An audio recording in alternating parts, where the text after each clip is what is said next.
রাজ্যের মুখ্যমন্ত্রী যেন প্রধানমন্ত্রীর সঙ্গে কথা বলেন, বাইরেও যদি রক্তের প্রয়োজন হয় সেটাও যেন আমরা ত্রিপুরা থেকে দিতে পারি, এ কথা বলেন সাংসদ রেবতী ত্রিপুরা। শনিবার মানিক ভান্ডার প্লে সেন্টার ও কমলপুর ভলেন্টিয়ার্স ব্লাড ডোনার্স অ্যাসোসিয়েশনের যৌথ উদ্যোগে মানিক ভান্ডার হরচন্ড দ্বাদশ শ্রেণী বিদ্যালয়ে এক মেগা রক্তদান শিবির ও রক্তদাতাদের উৎসাহিত করার জন্য এক কার্যক্রমের আয়োজন করা হয়।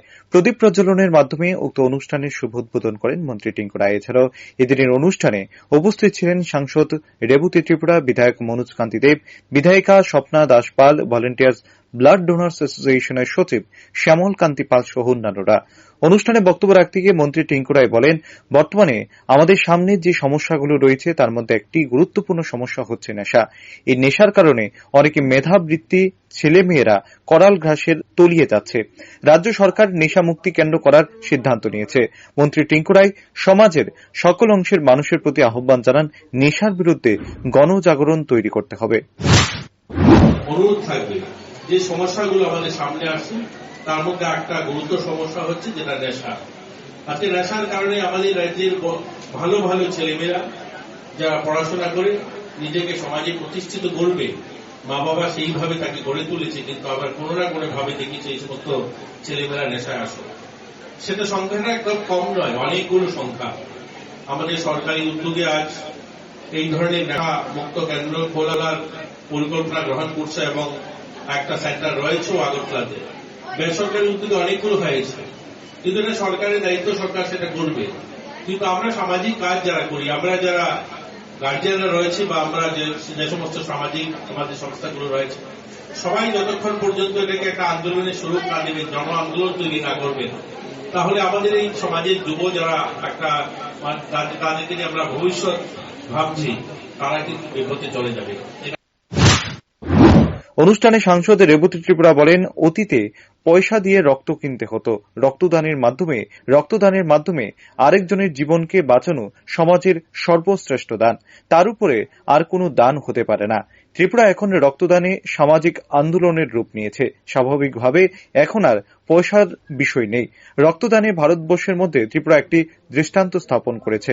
তার জন্য মুখ্যমন্ত্রীকে অনুরোধ করব, প্রধানমন্ত্রীর সঙ্গে কথা বলে যদি বাইরেও রক্তের প্রয়োজন হয় সেটাও যেন আমরা ত্রিপুরাবাসী দিতে পারি।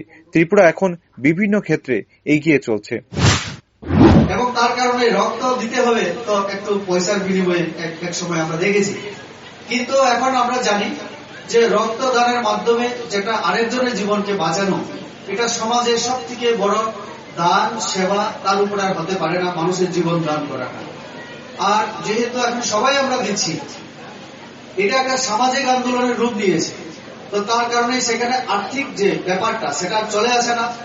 আমরা বিপদে একে অপরের পাশে দাঁড়াই, সমাজকে এইভাবে আমরা এগিয়ে নিয়ে যেতে চাই এবং আমাদের ত্রিপুরা রাজ্য বিশেষ করে ভারতবর্ষের মধ্যে একটা দৃষ্টান্ত স্থাপন করেছে। ঘাটতি আগে ছিল, সেটা এখন পূরণ হয়ে গেছে। আমি তো আজকে জানলাম, এখন মুখ্যমন্ত্রীকে পেলে আমিও বলবো, টিঙ্কুদাও বলবেন নিশ্চয়ই, প্রধানমন্ত্রীজির সঙ্গে কথা বলে যদি বাইরের রক্তের প্রয়োজন হয় সেটাও আমরা যাতে দিতে পারি সমবাবু আরো আমরা সবাই। তো ভারতবর্ষের মধ্যে এগুলো একটা ইতিহাস তৈরি করতে পারি আমরা, যে রক্তের জোগান ত্রিপুরা দিচ্ছে ভারতবর্ষকে। তার থেকে ভালো উদাহরণ আর হতে পারবে না। আমি শ্যামলবাবুকেও বলবো যাতে ওনার যে গ্রুপ সেখানে আলোচনা হয়, মাননীয় মুখ্যমন্ত্রীর কাছে আপনারা যান, তো উনিও খুশি হবেন। তো আমরা সবাই মিলে যদি করি, আমরা এমনিতে ত্রিপুরা রাজ্য এগিয়ে চলছি বিভিন্ন ক্ষেত্রে।